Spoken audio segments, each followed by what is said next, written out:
आंकड़े, स्रोत, संकलन, और यही तो हमारा विषय था। जी मैम। आंकड़ों का स्रोत क्या है, कैसे उनका संकलन करें, कैसे और किस तरह से आंकड़े एकत्र किया जाता है, टाइप से क्या है, यही सारे है ना। तो आंकड़े क्या है इसकी बात करें तो आंकड़ों को ऐसी संख्याओं के रूप में हम परिभाषित करते हैं, ठीक है, जो यथार्थ विश्व के मापन को प्रदर्शित करते हैं। आधार सामग्री एकमात्र माप होती है, और जैसे कि कोई भी आंकड़ा है, सामान्यतः हम जनसंख्या का आंकड़ा देख लेते हैं, 2011 में इतने करोड़ की भारत की कुल जनसंख्या, उत्तर प्रदेश की इतनी जनसंख्या है ना, स्टेट, तो ये क्या है, आंकड़ा है ना, एक आंकड़ा है। बरसात की बात हो रही है, उस राज्य में इतने मिलीमीटर वर्षा हुई, उस शहर में आज इतने मिलीमीटर वर्षा हुई, ये क्या है, एक आंकड़ा है। तो एक यथार्थ मापन विश्व का प्रदर्शित करना, वो क्या होता है, हमारा आंकड़ा कहलाता है। ठीक है, जैसे यहाँ भी उदाहरण दिया रखा है कि समाचार में हम अक्सर देखते हैं कि बाड़मेर में लगातार 20 सेंटीमीटर वर्षा, 24 घंटों में बांसवाड़ा में निरंतर 35 सेंटीमीटर वर्षा, रेलगाड़ी द्वारा नई दिल्ली मुंबई की दूरी इतने किलोमीटर, है ना। तो ये सारे क्या है, एक संख्यात्मक आंकड़ा जिसको हम कह सकते हो ना, संख्यात्मक सूचना क्या कहलाता है, हमारा आंकड़ा कहलाता है। कोई भी संख्यात्मक किसी भी बात को अगर हम संख्यात्मक रूप में व्यक्त कर देते हैं तो वो हमारा क्या कहलाता है, आंकड़े कहलाने लगते हैं, ठीक है। तो आंकड़ों के लिए बात करें तो इन आंकड़ों की हमें आवश्यकता क्यों होती है, बात आती है कि इन आंकड़ों की हमें आवश्यकता होती क्यों है, ठीक है। तो भौगोलिक अध्ययन में मानचित्र एक महत्वपूर्ण साधन है। तो इसके अतिरिक्त कहते परिघटनाओं के वितरण और वृद्धि को सारणीबद्ध रूप में आंकड़ों के द्वारा ही स्पष्ट करते हैं। तो मतलब बहुत सारी ऐसी चीजें हैं जिनके लिए हमें आंकड़ों की आवश्यकता होती है। कुछ चीजों को उन आंकड़ों के माध्यम से ही हम बेहतर तरीके से स्पष्ट कर पाते हैं। जैसे कि जनसंख्या को ही ले ले, अगर ये आंकड़ों का ये न होता तो हम कैसे जनसंख्या को पूरा व्यक्त कर पाते कि इतने भारत की कुल आबादी इतनी, इतनी शिक्षित, इतने अशिक्षित, इतने युवा, इतने बच्चे, इतनी महिलाएं, है ना, इतने राज्यों की जनसंख्या। तो ये क्या है, एक इतनी बड़ी पूरी, मतलब इतने बड़े पूरे डाटा को हम एक इतनी सी सारणी में समेट देते हैं, कि नहीं समेट देते हैं। तो ये क्या है, इसीलिए आंकड़ों की आवश्यकता होती है, क्योंकि एक बिल्कुल एक तथ्यात्मक चीजों को, है ना, या मतलब बहुत सी ऐसी चीजें हैं जिनको स्पष्ट रूप से प्रस्तुत करने के लिए हमें आंकड़ों की आवश्यकता होती है। तो आते हैं तो आंकड़े कहते हैं कि उन चरों का सांख्यिकी विश्लेषण, मतलब जैसे कि कोई भी चीज है, बात हम कर रहे थे कि जैसे इसमें उदाहरण देकर बताया गया इस पुस्तक में कि पृथ्वी की सतह पर बहुत सारी परिघटनाओं के मध्य अंतर संबंध होते हैं, और ये अन्योन्य क्रियाएं बहुत से चरों द्वारा प्रभावित होती है।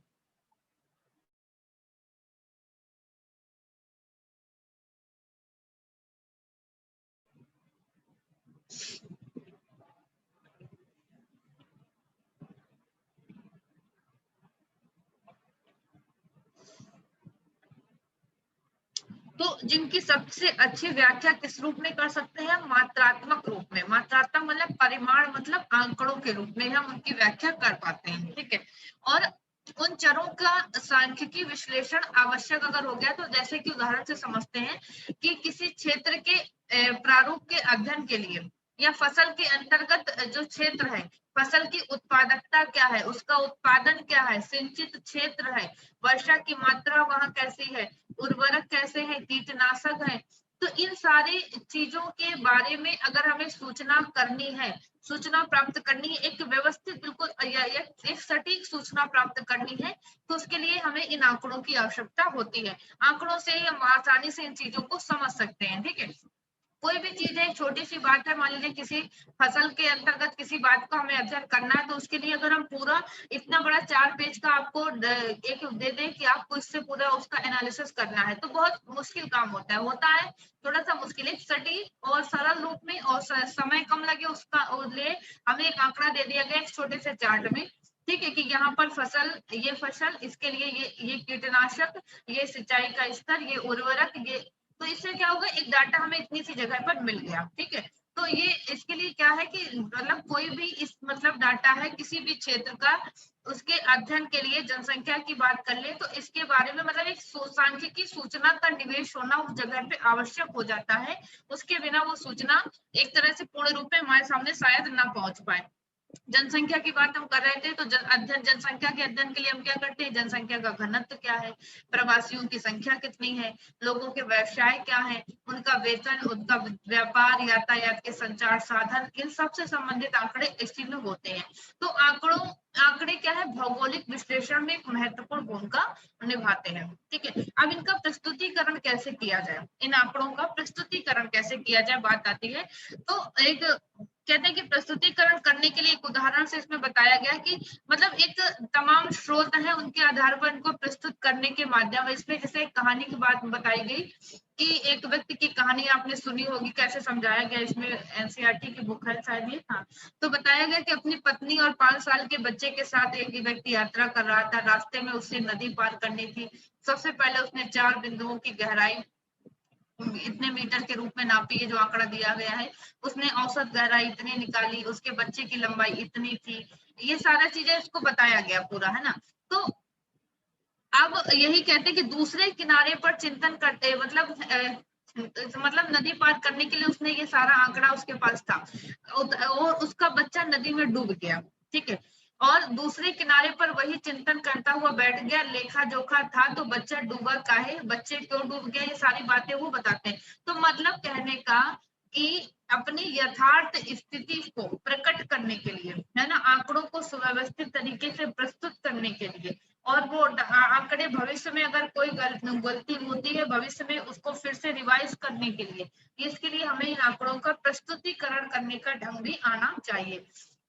तो इन सारे तथ्यों और आकार को जानने के लिए आंकड़ों की प्रस्तुतिकरण क्यों आवश्यक, अगर क्वेश्चन बने तो आंकड़ों का तथ्यों और आकार को जानने के लिए आंकड़ों को एक जगह पर एकत्र करना बहुत आवश्यक है। और एकत्र तभी कर सकते जब उनका हम एक ढंग से व्यवस्थित रूप से उनका प्रस्तुतिकरण करेंगे। ठीक है, तो आंकड़ों को प्रस्तुतिकरण करने के लिए, तथ्यों को आकार और जानने के लिए आंकड़ों का प्रस्तुतिकरण बहुत आवश्यक है। ठीक है, लेकिन कहते हैं महत्वपूर्ण आंकड़ों का प्रस्तुतिकरण भी आवश्यक है। इतना नहीं कि मतलब हम लंबा चौड़ा फालतू का लेखा बना डालें और जब हमें जरूरत पड़े तो हम उसमें कुछ भी ना हमें समझ आए कि क्या है कैसा है। एक महत्वपूर्ण तथ्य जो हमारे लिए इम्पोर्टेंट है, जिससे हम उस संपूर्ण क्षेत्र विशेष का विश्लेषण कर सके, उस विषय वस्तु का विश्लेषण कर सके, तो उन महत्वपूर्ण आंकड़ों का प्रस्तुतिकरण आवश्यक होता है। तो सांख्यिकी विधियों की बात करें तो सांख्यिकी विधियों के उपयोग विश्लेषण और प्रस्तुतिकरण और निष्कर्षों को निकालने में आंकड़ों का उपयोग किया जाता है। स्टैटिक्स में ही इसका प्रयोग करते हैं। ठीक है, तो इससे ये अनुमान लगाया जाता है कि कोई भी घटना है, ठीक है, उसका हम आसानी से अनुमान लगा सकते हैं कि किस तरह से ये कोई घटना कैसे घटित हुई। अब इन बात आती है कि आंकड़ों की व्याख्या करने के लिए चरों के बीच संबंधों की व्याख्या की जाती है। गुणात्मक आंकड़े हैं, परिमाणात्मक आंकड़े हैं, है ना, ये सारी चीजें हम देखते हैं यहाँ पर।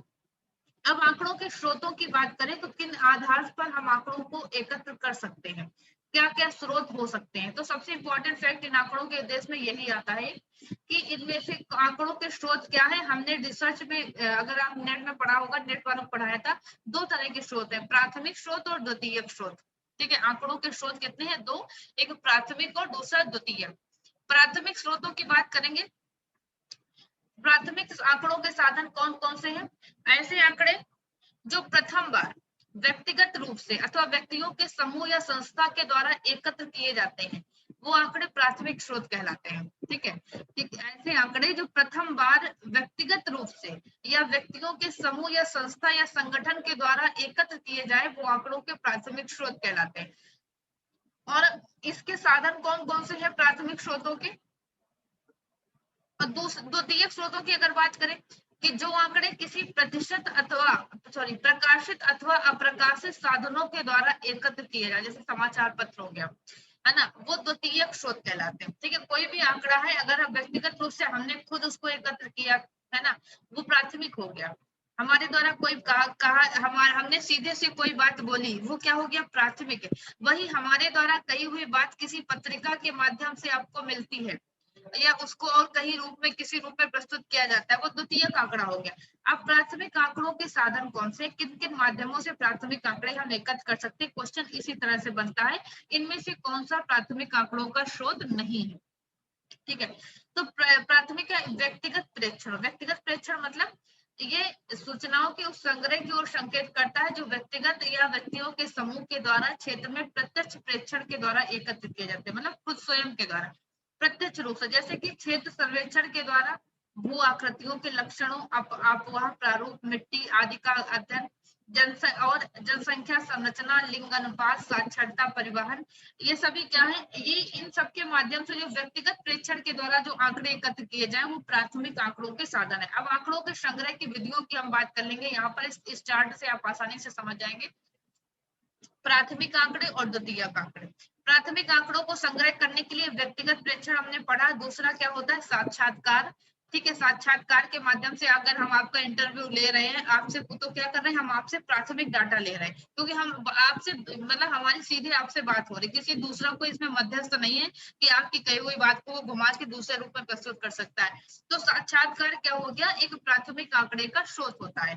प्रश्नावली अनुसूची, प्रश्नावली अनुसूची हमने आपको एक प्रश्नावली बना के भेजी और आपको उसी के आधार पर उसमें अपने हिसाब से डाटा फिल करना है, ठीक है। आपको बता दिया गया कि जैसे मान लीजिए शॉर्ट में बताते हैं कि आप कहाँ के रहने वाले हैं, आपका नाम क्या है, आपकी शिक्षा क्या है, आपने इसमें भर करके हमें भेज दिया।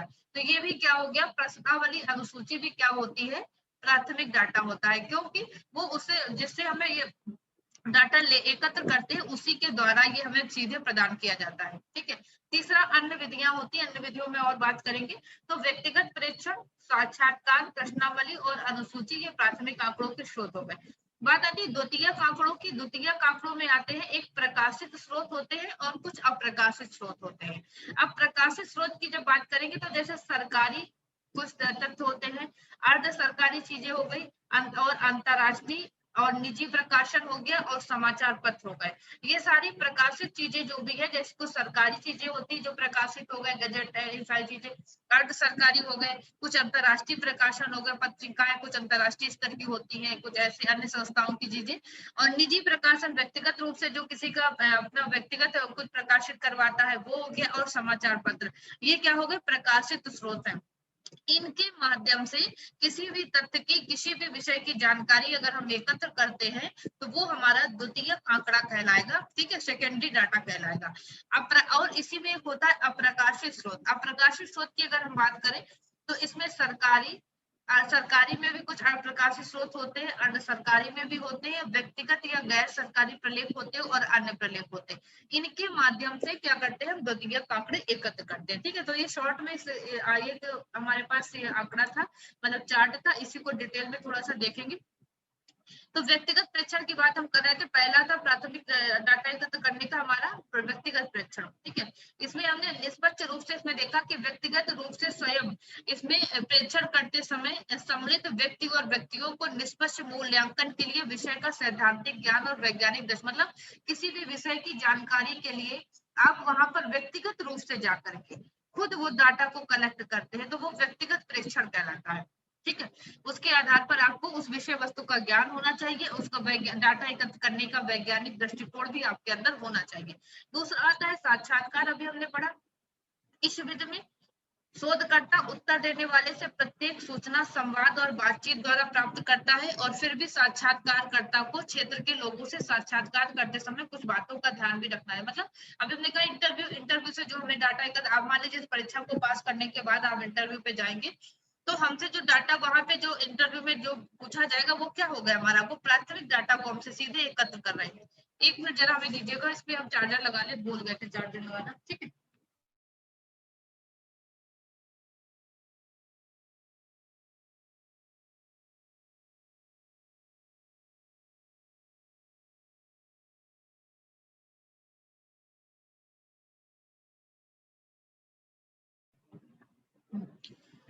तो साक्षात्कार के लिए हमें किन सावधानियों का पालन करना होता है उनकी बात करें तो लोगों से साक्षात्कार द्वारा जिन सूचनाओं को हमें इकट्ठा करना होता है उन विषयों की एक परिषद हमें सूचित है। अब देखो अब किसी का आप साक्षात्कार करने जा रहे हो, पता चला वहां पहले से ही हमारे पास प्रश्नों की सूची तैयार होनी चाहिए। तो ऐसा नहीं कि हम वहां सोचने बैठ जाएं कि अब इससे क्या पूछें, अब क्या पूछें, अब क्या, ऐसा तो नहीं होना चाहिए ना। आप समाचार पत्र में, न्यूज चैनल पे देखते किसी का इंटरव्यू हो रहा होता है, उनके पास एक सूची तैयार होती है पहले से प्रश्नों की, है ना। पत्रकार लोग जो होते हैं, वैसे ही हमारे पास एक परिष्कृत सूची तैयार कर लेनी चाहिए हमें पहले से। दूसरी बात, साक्षात्कार लेने वाले व्यक्ति को सर्वेक्षण के उद्देश्यों के बारे में स्पष्ट जानकारी होनी चाहिए। यानी जिस विषय पर आप सर्वेक्षण कर रहे हैं, जिस विषय पर आप साक्षात्कार ले रहे हैं, डाटा एकत्र कर रहे हैं, उसका उद्देश्य क्या है, स्पष्ट जानकारी आपको होनी चाहिए। ठीक। और अगला है, कोई भी, मान लीजिए जैसे कि हम एक उदाहरण बताते हैं, जैसे कि हमने पढ़ा था कि एक इस समय कोविड की बात चल रही है, ठीक है, वैक्सीनेटेड वाला वैक्सीन वाला पूरा चल रहा है।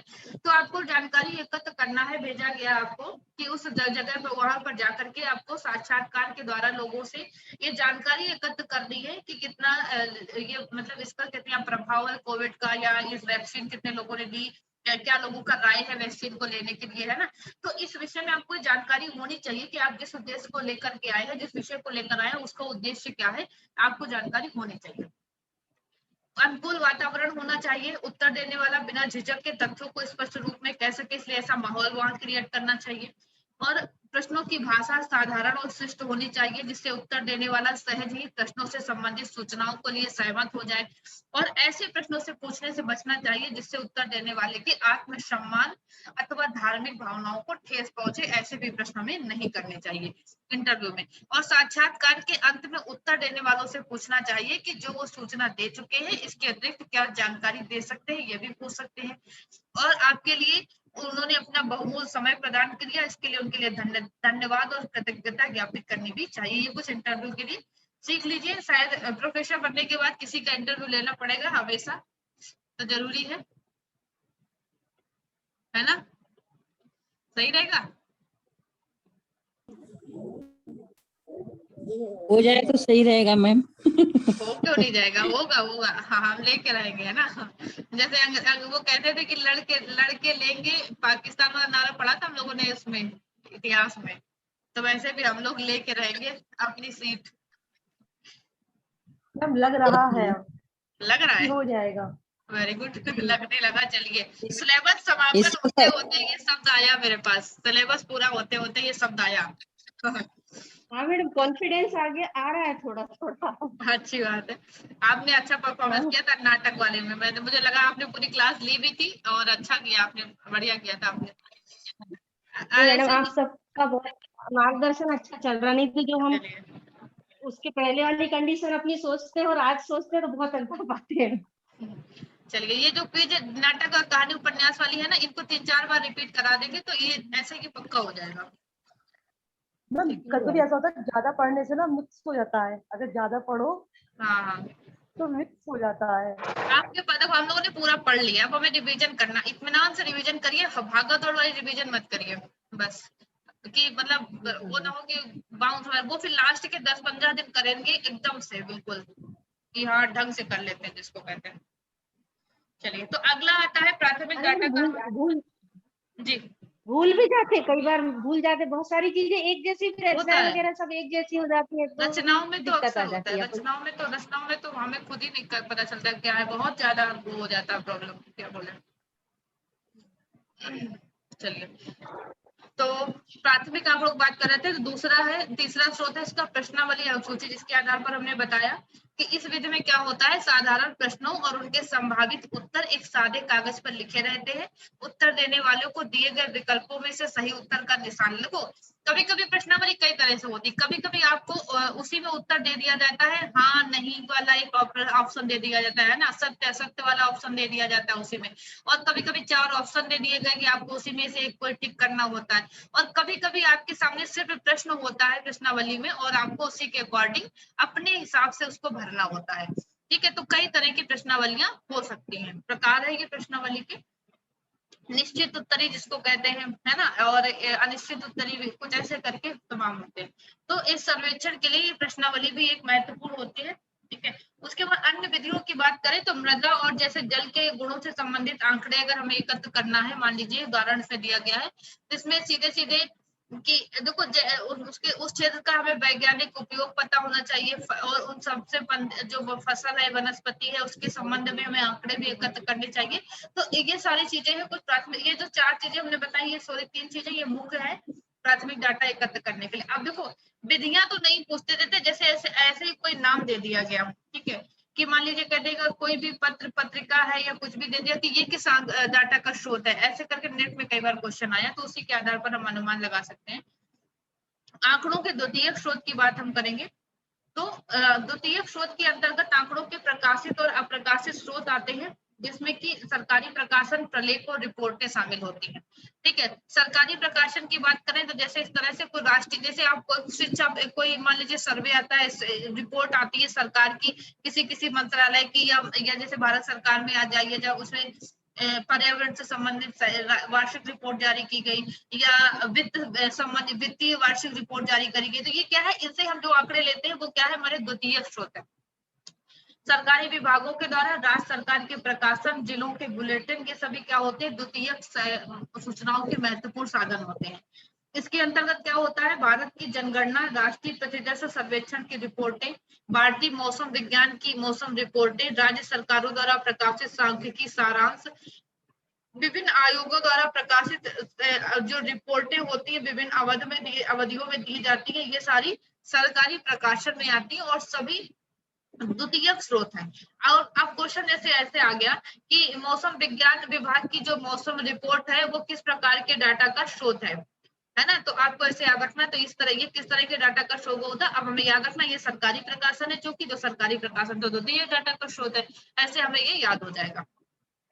अर्ध सरकारी प्रकाशन की बात करें तो इस श्रेणी के अंतर्गत नगर विकास प्राधिकरणों, विभिन्न नगरों और शहरों के नगर निगमों और जिला परिषदों के प्रकाशन रिपोर्ट आते हैं। ठीक है, अर्ध सरकारी, तो ये भी इसी तरह से हुआ। अंतरराष्ट्रीय प्रकाशन की हम बात करेंगे तो जिसमें लिखा है संयुक्त राष्ट्र प्रकाशन, इसमें कि कुछ अंतरराष्ट्रीय प्रकाशनों के अंतर्गत वार्षिकी, संयुक्त राष्ट्र के विभिन्न अभिकरणों जैसे संयुक्त राष्ट्र अभिकरण, वैज्ञानिक और सांस्कृतिक संगठन यूनेस्को का हो गया, संयुक्त राष्ट्र विकास कार्यक्रम यूएनडीपी का हो गया, विश्व स्वास्थ्य संगठन WHO की कोई रिपोर्ट आती है, खाद्य व कृषि परिषद FAO, इन सभी से प्रकाशित जो रिपोर्ट है, जो मोनोग्राफ है, ये सभी अंतरराष्ट्रीय प्रकाशन में आते हैं। तो ये सभी किसके अंतर्गत आएंगे, द्वितीयक आंकड़ों का स्रोत है।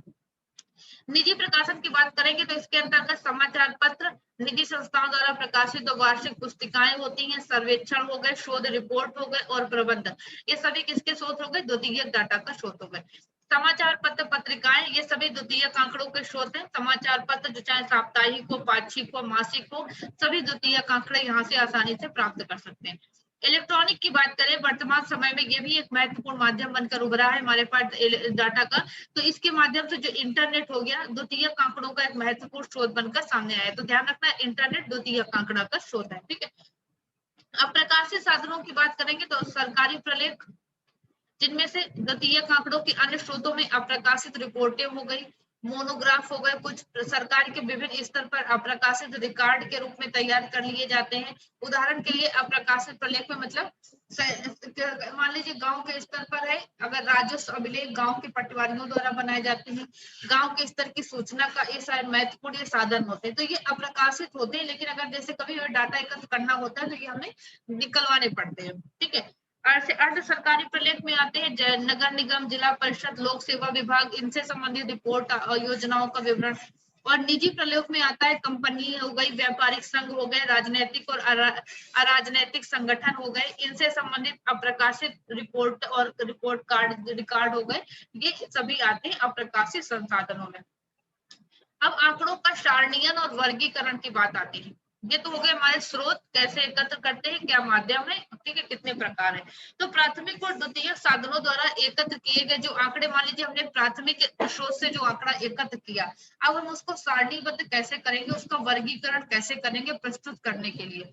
ठीक है, तो आंकड़ों को द्वितीयक और या प्राथमिक जो भी आंकड़े हैं, एकत्र किए गए आंकड़ों प्रारंभ में बहुत कम समझ में आने वाली सूचनाओं के एक उलझे समूह के रूप में दिखाई पड़ते हैं। ऐसे आपने एकत्र कर लिया, क्या है कैसा है समझ नहीं पाएंगे। और ये आंकड़ा संरचना जो कच्चा आंकड़ा कहलाता है, इसी को क्या कहते हैं, जो हम एकत्र करके आए वो क्या कहलाता है, वो कच्चा आंकड़ा कहलाता है। और निष्कर्ष निकालने के लिए उपयोग में लाने के लिए कच्चे आंकड़ों को क्या करना पड़ता है, सारणीबद्ध करना पड़ता है। ठीक है, क्या करना पड़ता है, सारणीबद्ध इन आंकड़ों को करना पड़ता है। तो सांख्यिकी सारणी आंकड़ों को सुरक्षित करने के लिए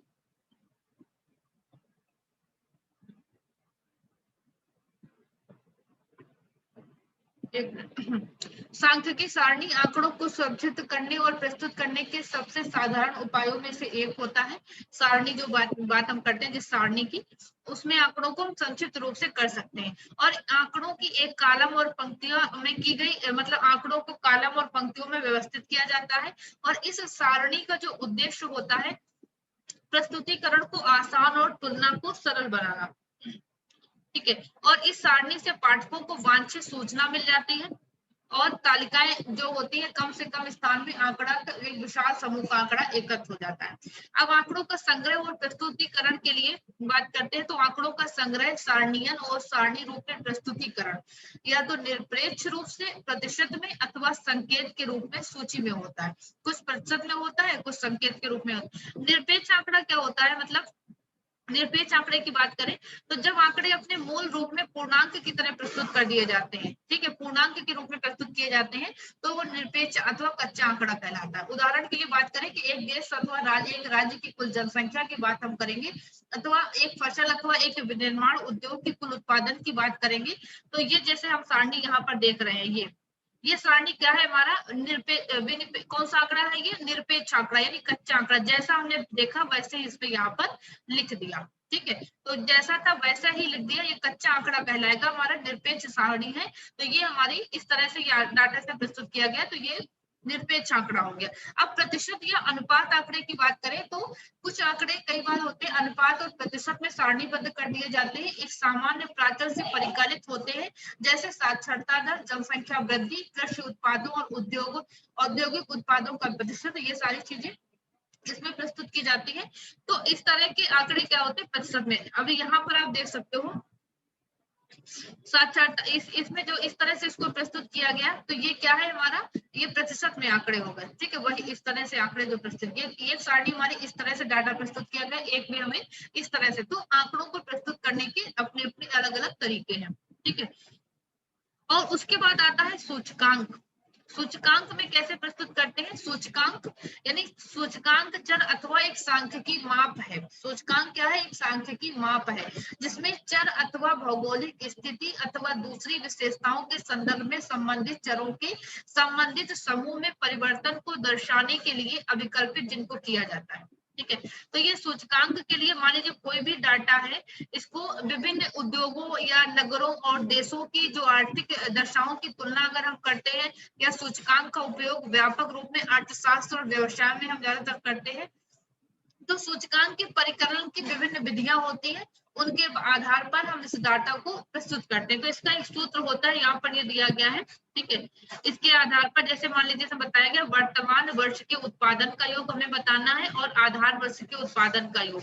तो इस तरह से ये इससे हमने ये डाटा इस तरह से हमने ये डाटा निकाला। 1970-71 का था, इस सूत्र के आधार पर हमने ये डाटा निकाला, इसको ये किया, इसको सूचकांक रूप में हमने ऐसे व्यक्त कर दिया। इस तरह से निकालने के बाद तो सूचकांक हमारा निकला 100, इसका निकला 30। तो इसको हम निकालने का ये सूत्र होता है Q1/Q0 × 100। ठीक है, Q1 का मतलब वर्तमान वर्ष के उत्पादन की बात होती है, और Q0 आधार वर्ष के कोई भी डाटा हो, मतलब XYZ, ऐसे सूचकांक रूप में हम व्यक्त कर सकते हैं। ठीक है, आंकड़ों के वर्गीकरण की बात अब आती है। आंकड़ों को वर्गीकरण कैसे करते हैं, तो कच्चे आंकड़ों को वर्गीकरण के लिए संख्याओं को निर्धारित करना होता है, और अपरिष्कृत जो आंकड़े होते हैं अपने अंतराल के साथ वर्गीकृत कर लिए जाते हैं। मतलब जैसे कि आपने शायद सुना होगा वर्ग अंतराल वाला पढ़ा होगा, 0 से 5, ठीक है, 5 से 10, 10 से 15, ऐसे सवाल देखे होंगे आपने, कभी सांख्यिकी पढ़ी होगी अगर कभी इंटरमीडिएट या ऐसे करके, वर्ग अंतराल का होता है। ठीक है, 0 से 5, 10 से 15, 15 से 20, 20 से जैसा भी आंकड़ा है उसे आधार पर एक हमने ऐसे बना दिया। तो इसमें अब 0 से 5 के बीच का जो भी आंकड़ा है वो हमने यहाँ पर रख दिया, उसके 10 से 15 का जो है वो यहाँ पे रख दिया। तो कुछ ऐसे करके ये हमारा डाटा, ये सारणी हमारी बनती चली जाती है, जो वर्ग अंतराल कहलाता है ये। ठीक है, और उसके बाद हाँ देखो यहाँ पे आप देख सकते हैं कि बना हुआ है 0 से 10 कच्चे आंकड़े जो भी है 0 से 10 के रूप में इनको व्यक्त कर दिया। और इन मिलान चिन्ह ऐसे एक होता है, ये मिलान चिन्ह की जैसे कि मान लीजिए हमें ऐसे लिखना होता है, ये एक तरह की लिपि है कि जैसे हमें 4 लिखना है तो 4 लाइनें खींच करके 4 लिखते हैं। अगर हमें 5 लिखना होगा तो 4 के बाद ऐसे आड़ी लाइन मार देंगे तो ये ऐसे हम 5 लिखते हैं, ये चिन्ह होते हैं। फिर 5 के बाद 7 लिखना है तो इन्होंने ऐसे करके 2 लाइन बना दिया। तो ये आंकड़ों, ये सारे चिन्ह इसी सांख्यिकी में प्रयुक्त किए जाते हैं जब हम इनको आंकड़ों को लिखते हैं। तो एक तरह से हमारी ये सारणी हो गई। ऐसे कुछ डाटा लिखा, तो ये तो आप सब कुछ ही समझते हैं कि सारणी कैसे तरह से इनको प्रस्तुत किया जाता है। ठीक है, उसके बाद कि आवृत्ति वाली एक सारणी होती है, आवृत्ति विवरण 0 से 10 इसकी फ्रीक्वेंसी निकाली जाती है। ठीक है, 4 की हो गई 4, और दूसरे बार अगली बार इसमें क्या हो गई 4 का, इस 5 और 4 को जोड़ के यहाँ पर कर दिया 9, फिर 9 को 5 से फिर इसमें जोड़ दिया तो 14, 14 को 7 में जोड़ा 21, ऐसे करके ये हमारा डाटा बनता चला जाता है। तो ये हमारी आवृत्ति वितरण है। तो यह है सब कुछ क्या है, वो आंकड़ों को ही प्रस्तुत करने की विभिन्न विधियां हैं। तो ये हमारी साधारण आवृत्ति कहलाती है। ठीक है, ये आवृत्ति वितरण है। कच्चे आंकड़ों को वर्गीकृत और उन्हें वर्ग अनुसार सामूहिक कर चुके कालम में प्रस्तुत करना आवृत्ति कहलाती। कभी अगर ऐसा कोई डाटा आ जाए कि इसकी आवृत्ति बताइए कितनी होगी, तो इसको हमने, इसका पहले का अगर हमें इसमें दिया था 4, अगर नहीं दिया कि कह दे इस कालम में अगला अक्षर क्या आएगा, तो इसमें जैसे 4 है, इतना आंकड़ा आपके पास होगा, इधर वाला अगर निकालने के लिए बोलता है तो इधर ये जैसे दिया है 4, उसके बाद नीचे वाले में 4, इसी 4 को 5 में जोड़ेंगे तो 9 आ गया। फिर 9 को इस अगले वाले में जोड़ देंगे 14, 14 को अगले वाले में जोड़ देंगे 21, 21 को अगले वाले में 27, ऐसे करके हमारी ये वाली टेबल बन जाती है। ठीक है, तो ये हमारा आंकड़ा हो गया आवृत्ति विवरण का। ठीक है, उसके बाद ये साधारण आवृत्ति हो गई। अब एक आती है संचयी आवृत्ति, ये हो गई हमारी, हाँ, संचयी आवृत्ति, और ये थी एक साधारण आवृत्ति। ठीक है, तो इसके विषय में समय थोड़ा सा कम लग रहा है। ये हो गया हमारा एक साधारण आवृत्ति, और जो हम अभी जोड़, संचय का मतलब होता है संचय करना, जोड़ना, तो ये जो हम जोड़ जोड़ कर करना, ये हमारी संचयी आवृत्ति हो गई। ठीक है जी, एक समावेशी विधि होती है, और इस तरह से डाटा को ऐसे भी एकत्र करते। समय थोड़ा सा 3 मिनट ही बचा है, चलो इसको देख लेते हैं। ठीक है, तो ये इतनी ही विधियां थी हमारे सिलेबस के आधार पर। तो कुछ देखो डाटा कुछ इस तरह से भी प्रस्तुत किया जाता है ग्राफ के रूप में, ऐसे करके, है ना, इसको प्रस्तुत कर देते हैं। और कुछ हमारे आंकड़े होते हैं, आवृत्ति वितरण की अधिकतर विधि होती है, कुछ ऐसे करके आंकड़ों को प्रस्तुत कर देते हैं।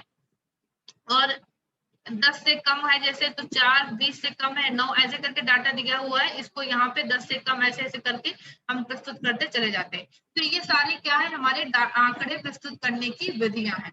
ठीक है, कमतर विधि है, इस श्रेणी में हम उच्च सीमा से, कमतर का मतलब कम से, उच्च से नीचे की तरफ आते हैं। ठीक है, अधिकतर विधि में नीचे से ऊपर की ओर जाते हैं। तो ये सारी चीजों को हमने देख लिया। अभी इसमें हम ऊपर से नीचे की ओर आ रहे हैं, इसमें हम नीचे से ऊपर की ओर जा रहे हैं। तो ये दोनों विधियां, ये कमतर विधि हो गई नीचे से ऊपर, अधिकतर ये ऊपर से नीचे आ रही है, अधिकतर विधि हो गई।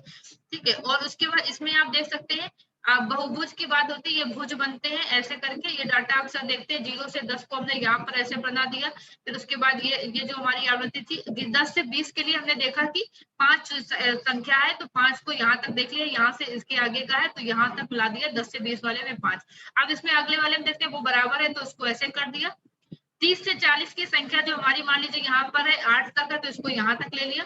ऐसे करके ये हमारा बहुभुज बन जाता है। जितने भी आंकड़े हैं जो सारणी में डाटा था उसको ऐसे ग्राफ रूप में हम प्रस्तुत कर देते हैं।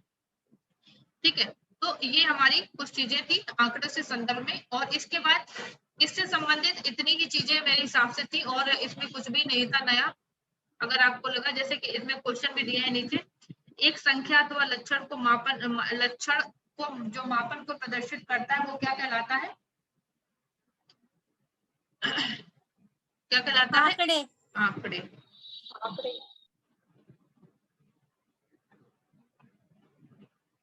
ठीक है, तो ये पीडीएफ हम आपको ग्रुप में डाल देंगे, इसमें आपको और भी देख लीजिएगा। कुछ जो भी जितना फैक्ट है उसे मैंने सारा कुछ पढ़ा दिया। फिलहाल और कुछ नहीं समझ में आ रहा है, इसके हिसाब से जो भी टॉपिक का हिस्सा था वो यहाँ पर पूरा हो गया।